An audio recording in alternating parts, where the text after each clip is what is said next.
بسم اللہ الرحمن الرحیم۔ السلام علیکم ورحمۃ اللہ وبرکاتہ۔ امید کرتا ہوں آپ سب خیریت سے ہوں گے۔ آج کا ہمارا عمل مال و دولت میں فراوانی کے حوالے سے ہے، رزق میں برکت کے حوالے سے ہے۔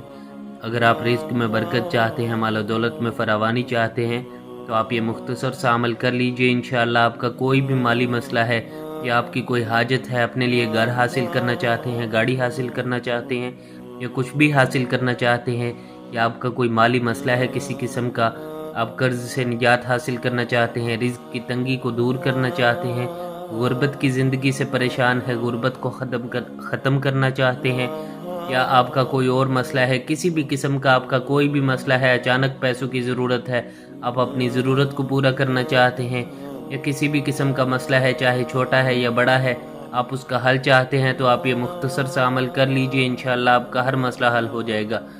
مسائل کو حل کرنے والی ذات اللہ رب العزت کی ذات ہے۔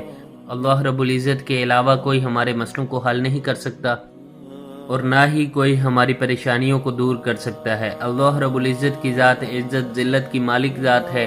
اللہ رب العزت ہی کی ذات صحت بیماری کی مالک ذات ہے۔ اللہ رب العزت ہی کی ذات ہم سب کی خالق ذات بھی ہے، رازق ذات بھی ہے، رزق دینے والی ذات اللہ رب العزت کی ہے۔ اللہ رب العزت نے جس کے مقدر میں جتنا لکھ دیا ہے اسے اتنا مل کر ہی رہنا ہے۔ بس ہمارا اللہ رب العزت سے ایسا تعلق بن جائے کہ ہماری یہ پریشانیاں، ہمارے مسئلے جو ہیں وہ حل ہو جائیں، پریشانیاں دور ہو جائیں۔ پریشانیوں کو دور کرنے والی ذات اللہ رب العزت ہی کی ذات ہے۔ کوئی بھی بندہ کسی بندے کا مسئلہ نہیں حل کر سکتا، نہ ہی کوئی کسی کی پریشانی کو دور کر سکتا ہے۔ اگر آپ واقعی دل کا سکون چاہتے ہیں، ایک راحت بری خوشیوں بری زندگی گزارنا چاہتے ہیں، خوشحال زندگی کے طلبگار ہیں، تو آپ یہ مختصر سا عمل کر لیجئے، لیکن خود کو اللہ رب العزت کی ذات سے جوڑیے۔ صرف وظیفوں سے مسئلے حل نہیں ہوتے، مسئلے حل ہوتے ہیں اللہ رب العزت کو راضی کرنے سے۔ اللہ رب العزت کی رضا حاصل کرنے کے لیے نماز کی پابندی اور 100% گناہوں کو چھوڑنا، یہ دو کام کرنے بہت ضروری ہیں۔ آپ ان دو باتوں پر عمل کرتے ہوئے وظیفہ کو کیجئے، انشاءاللہ آپ کو ضرور فائدہ ہوگا۔ عمل کی ترتیب سے پہلے میں عمل کی تاثیر کے لیے چند باتیں عرض کر دوں جن سے عمل کی تاثیر میں اضافہ ہوگا اور آپ کو زیادہ فائدہ ہوگا۔ اس میں آپ نے باوضو ہو کر اس عمل کو کرنا ہے اور 2 نفل حاجت کی نیت سے پڑھ کر اس عمل کو کرنا ہے۔ اگر آپ محسوس ایام میں نہیں ہیں تو نفل پڑھے جا سکتے ہیں۔ محسوس ایام میں بھی یہ عمل کیا جا سکتا ہے لیکن نفل کے بغیر۔ لیکن اگر آپ محسوس ایام میں نہیں ہیں تو 2 نفل حاجت کی نیت سے پڑھ کر اس عمل کو کیجئے، اور مصلی پر بیٹھ کر آپ نے اس عمل کو کرنا ہے۔ جو یکسوئی مصلی پر ملتی ہے وہ کہیں اور نہیں مل سکتی، اس لیے مصلی پر بیٹھ کر آپ نے اس عمل کو کرنا ہے۔ لیکن اگر کسی وجہ سے آپ مصلی پر نہیں بیٹھ سکتے تو آپ کہیں بھی بیٹھ کر سکتے ہیں، کرسی پر یا بستر میں بیٹھ کر بھی کر سکتے ہیں، کوئی پابندی نہیں ہے۔ اور قبلہ رو ہو کر آپ نے اس عمل کو کرنا ہے، جہاں بھی بیٹھ کر کریں آپ ادھر ہی اپنا رخ جو ہے وہ قبلہ کی طرف موڑ لیں، اور صدقہ دے کر آپ نے اس عمل کو کرنا ہے۔ چاہے 10 روپے ہی کیوں نہ ہو، حسب توفیق آپ جتنا دے سکتے ہیں کچھ نہ کچھ صدقہ دے کر اس عمل کو کیجئے۔ حدیث پاک میں آتا ہے کہ میں اس بات پر قسم کھا سکتا ہوں کہ صدقہ دینے سے مال کم نہیں ہوتا، اس لیے کچھ نہ کچھ صدقہ دے کر اس عمل کو کیجئے۔ اور آپ نے عشاء کی نماز کے بعد اس عمل کو کرنا ہے۔ کوشش کریں کہ عشاء کی نماز پڑھ کر جب آپ فارغ ہو جائیں تو اس وقت آپ اس عمل کو کیجئے۔ اور لیکن اگر کسی مصروفیت کی وجہ سے آپ عشاء کی نماز کے بعد نہیں بھی کر سکتے تو آپ دن میں کسی بھی وقت کر سکتے ہیں، کوئی پابندی نہیں ہے۔ 3 دن آپ نے اس عمل کو کرنا ہے، مسلسل 3 دن آپ نے اس عمل کو کرنا ہے، اور مخصوص ایام میں بھی یہ عمل کیا جا سکتا ہے، کوئی پابندی نہیں ہے۔